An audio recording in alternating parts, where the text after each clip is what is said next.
The campaign is definitely like playing through a summer blockbuster that is accessible to anybody coming in.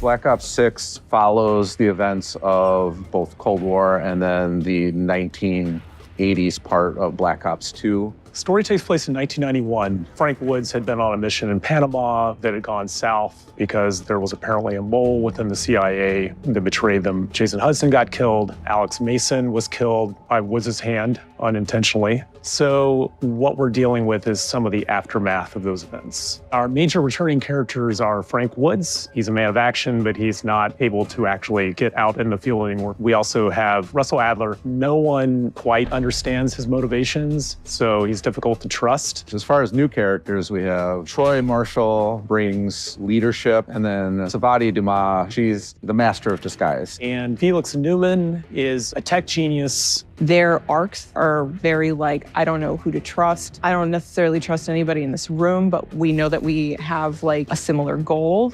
When we were starting to think of a campaign, we first start with our era. So we knew we wanted to touch on the Gulf War. We'll hit Kuwait, Iraq, Washington, D.C., Soviet Union. And then from there, we fill in the gaps with, what are just cool locations that we want to do that are fun, provide big experiences, big moments, and really fit the characters in the story. Call of Duty has many landmarks, either existing or fictional one that is heavily related with real life, real war, real events. The sheer variety in the game is pretty spectacular in that there's a lot of space to explore. Player can do it in any order they want. We're allowing different strategies in these spaces. You'll find that your buddy played it differently and they got a whole different result, or that something happened to them that didn't happen to you. So there's a lot of replayability.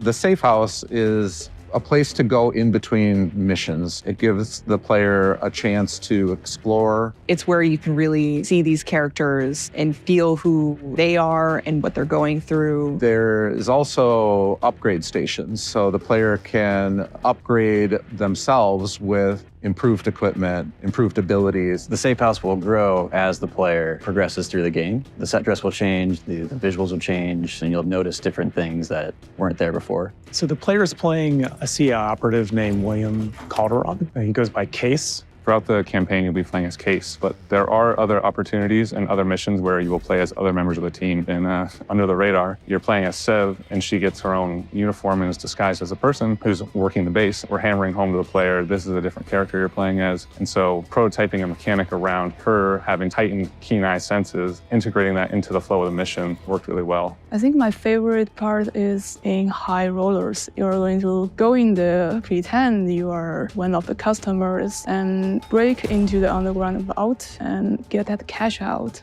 My favorite mission is Emergence. It's a classic Black Ops, mind-twisting, don't really know what's going on sort of vibe to it, and I think players are really, really going to enjoy it. Yeah, we put a lot of love into this game. A lot of people have worked hard on it, and we're super excited with how it turned out. I can't wait for people to play it this fall.